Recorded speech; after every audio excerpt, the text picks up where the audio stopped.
Letters of Swami Vivekananda, the new edition in 4 volumes. Letter number 551, addressed to Swami Brahmananda. Srinagar, the 17th July 1898. Footnote for Srinagar.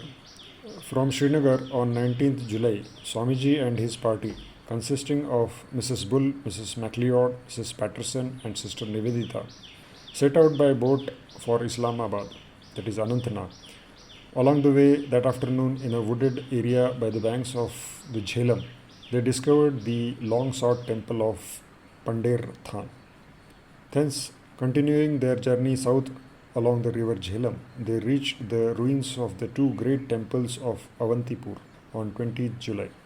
The following day, they visited the temple of Bijabehera, which was already bustling with Amarnath pilgrims. After exploring the temples, they proceeded to Islamabad, arriving there on afternoon of 22nd July, and their dungas were moored beside an apple orchard. Sister Nivedita recorded, in the dusk that evening, one, meaning herself, came into the little group amongst the apple trees and found the master engaged in the rarest of rare happenings, a personal talk with Dhira Mata, that is Mrs. Bull, and her whose name was Jaya, that is Miss MacLeod. He had taken 2 pebbles into his hand and said, "Whenever death approaches me, all weaknesses vanish. I have neither fear nor doubt, nor thought of the external. I simply busy myself making ready to die. I am as hard as that, knocking the stones together, for I have touched the feet of God." On the morning of 23rd July, the party visited the ruins of the Martanda Sun Temple. The next day, they halted at Verinag Spring and explored the old palace of Jahangir, with its octagonal tank at the foot of the hill surrounded by pine trees. Footnote ends. Abhinna Hridayeshu, that is one in heart. I got all the news from your letter. Would it not be nice if that tax exemption could be had by pleading to the chairman and others of Bali municipality? Otherwise, eventually, there is the way of the law. Footnote. The matter was regarding property tax levied on the newly purchased land of the mutt at Belur. The municipality's contention was that it was the private property of Swami Vivekananda, not a monastery for public charitable purposes. Footnote ends. Regarding Sarda, what you have written, my opinion is that it is difficult to make a Bengali magazine paying. But if all of you work together to get subscribers by going from door to door, it may be possible. In this matter, do as you all decide. Poor Sarda has become completely heartbroken. The man who is so enterprising and unselfish. What is the harm even if we lose rupees 1000 supporting his initiative? What happened to the printing of Raj Yoga? Otherwise, you may give it to Upen on certain shares of the profit. Give rupees 100 to Bhavana's wife for the last time and stop.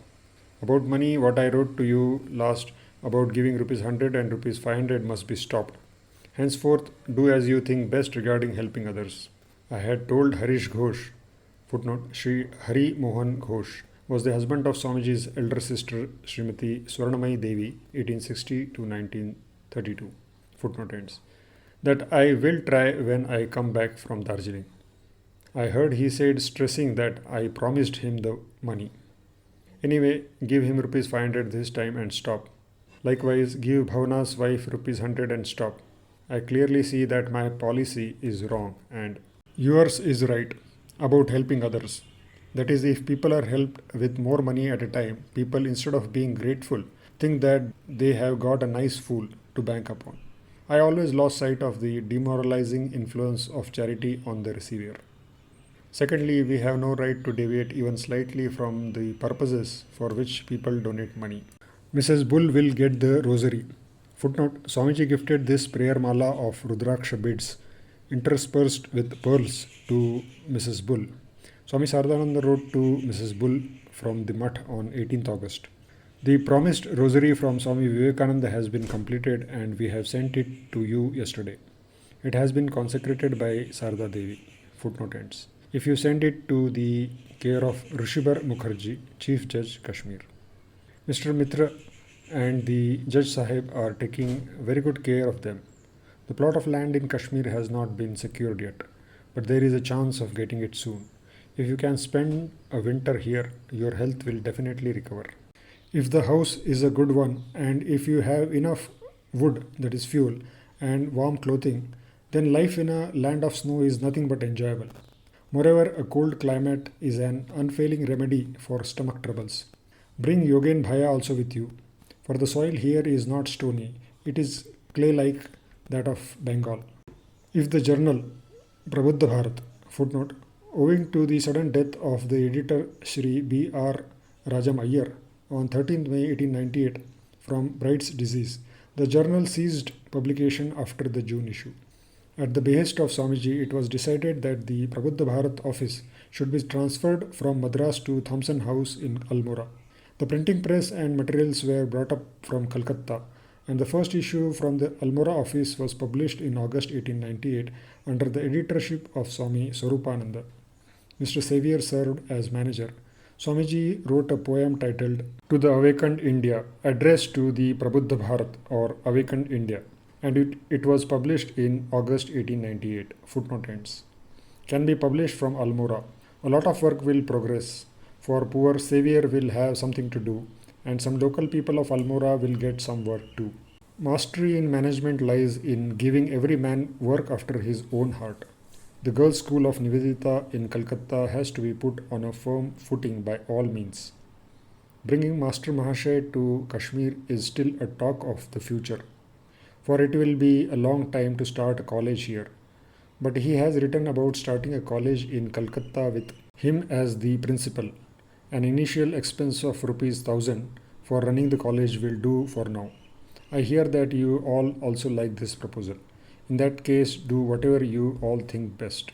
My health is alright. I no longer have to get up at night, even though I take twice a day rice and potatoes, sugar, or whatever I get.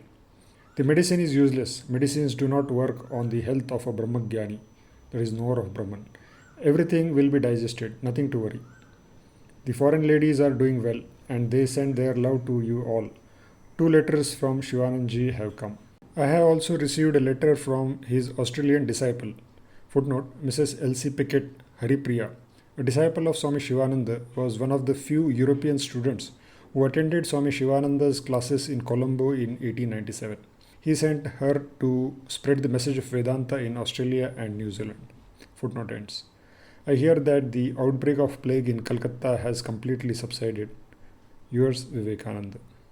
Om Tat Sat.